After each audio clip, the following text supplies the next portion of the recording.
2017 menuju 45 tahun Lita FM. Menuju 45 tahun Lita FM. Untuk senyum keluarga Indonesia. Hiasi hati dengan cinta untuk hidup yang kuat dan bercahaya, bermanfaat untuk sesama, rasakan bahagia di Lita FM.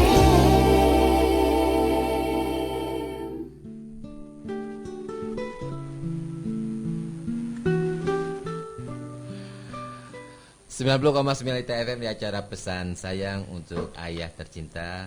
Bincang-bincang bersama dengan UDEF, putra sulung dari almarhum Ustaz Ridho ya, mantan Sekjen PKS ya.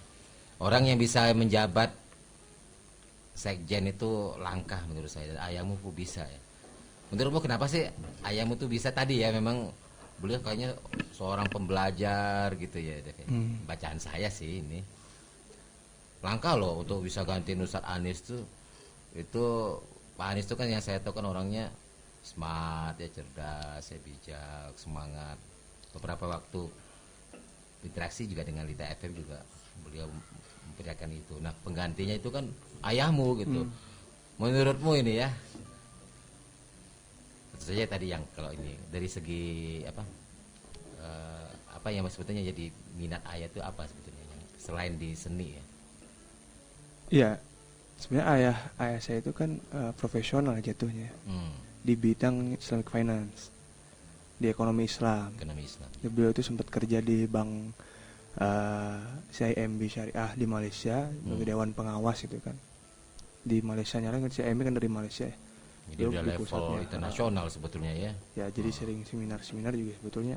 Seminar-seminar internasional ya kalau ekonomi, pembicara-pembicara. Jadi pembicara di Islamic Finance-nya. Beliau juga punya kampus juga, kampus ekonomi Islam juga di Depok.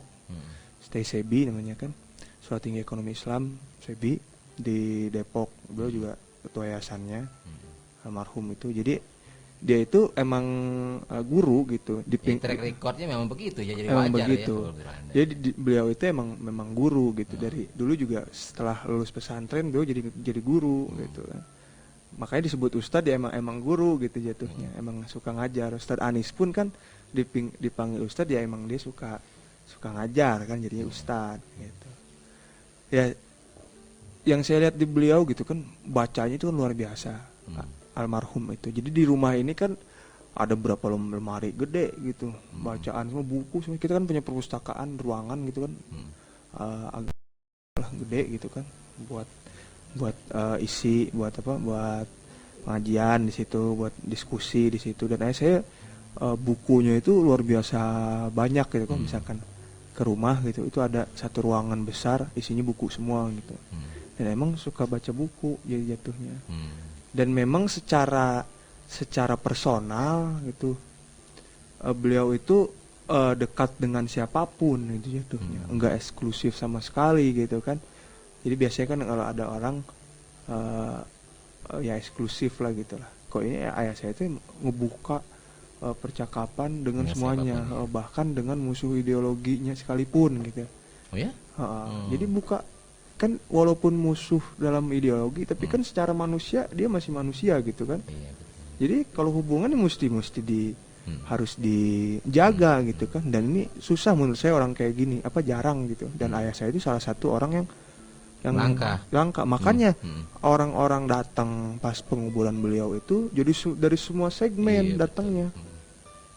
Dari semua segmen. Jadi bukan dari organisasi ayah saya doang gitu, bukan dari PKS doang, enggak. Baswedan.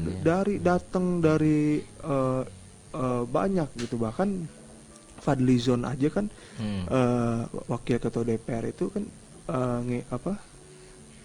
ngikutin menunggu mentalkin beliau gitu waktu pada saat beliau sakaratul maut itu. Jadi ya saya pikir dari segi kapasitas gitu beliau emang ya, misalkan 2008 beliau ketua DPW PKS Jawa Barat dan Ahmad Heriawan menang gitu dengan dipimpin oleh almarhum. Iya, gitu jatuhnya. Jadi Iya, track record dari juga. track record, dari kapasitas track record ke ilmu. Berarti kamu juga kedepannya jangan mau kalah dengan Waduh, Ayah, ya. amin.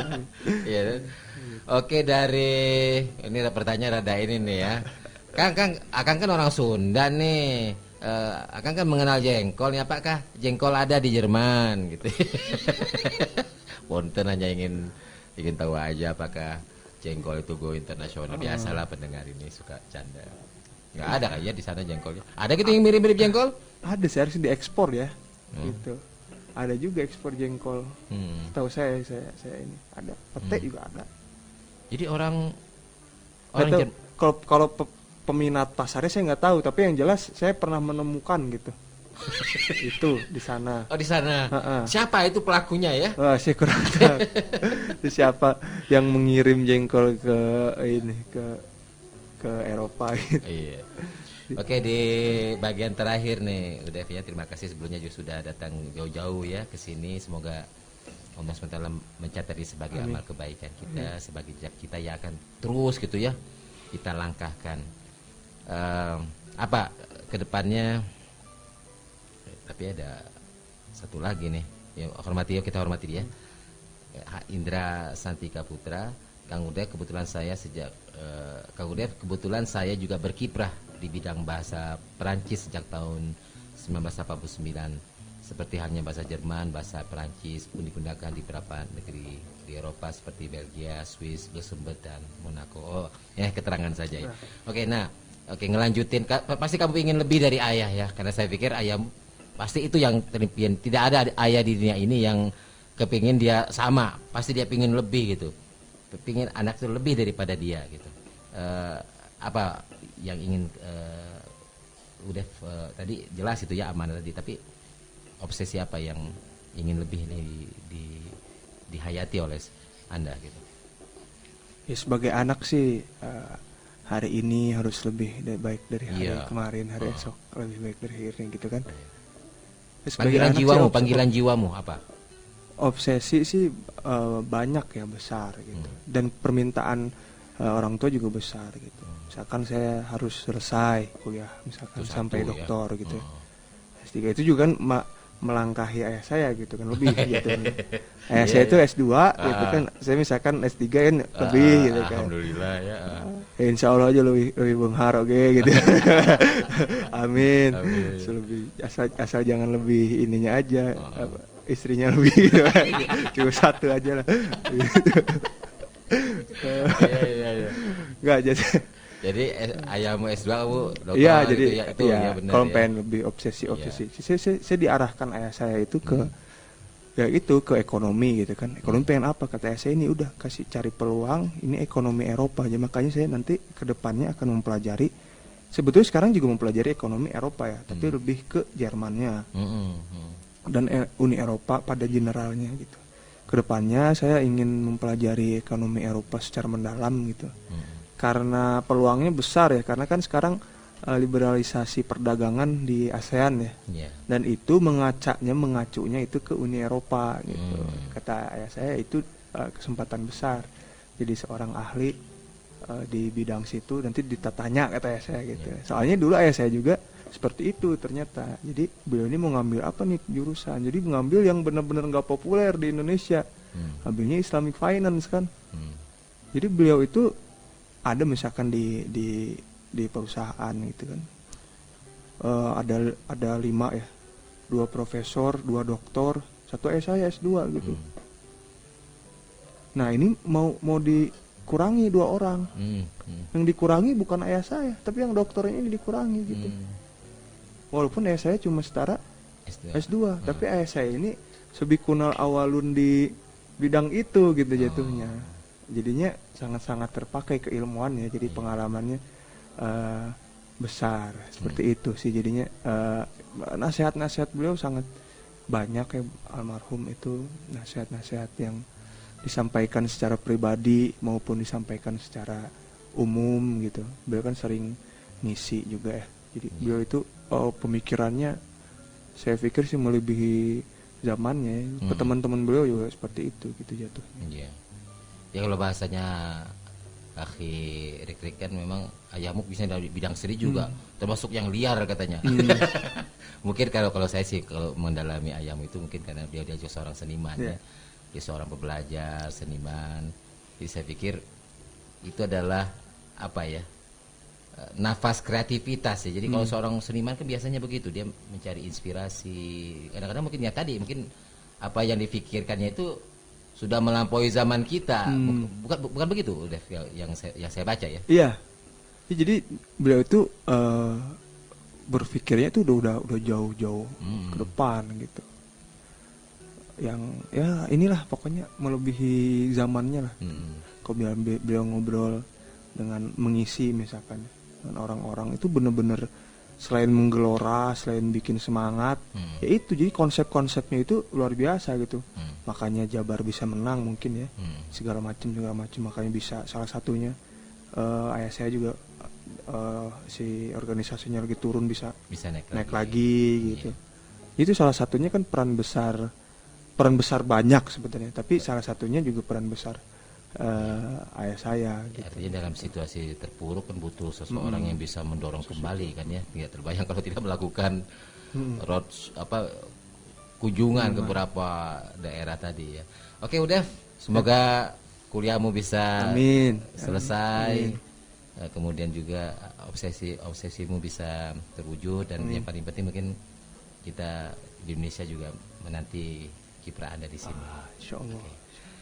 Sampai di sini keluarga Lita, terima kasih atas perhatian Anda dan ikut Anda mendengar di program Pesan Sayang untuk Ayah Tercinta, wawancara bersama dengan putra sulung dari Ustaz Taufik Ridho, seorang yang telah kembali kepada Allah Subhanahu Wa Taala, yang dalam batin saya merasakan beliau adalah seorang pribadi yang baik, yang telah berbuat sekuat tenaga beliau ya,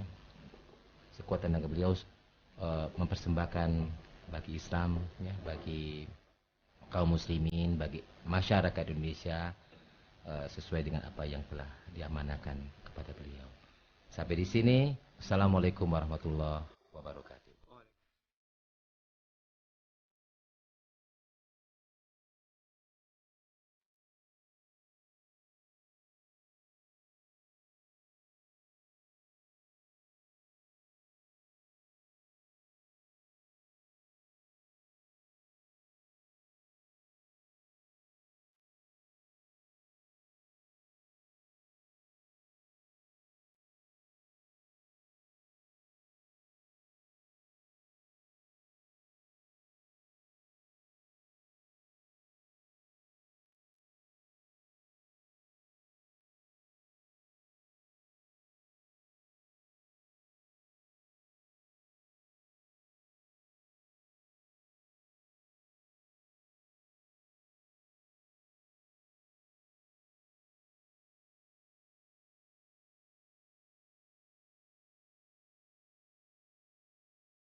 Menuju 45 tahun Lita FM.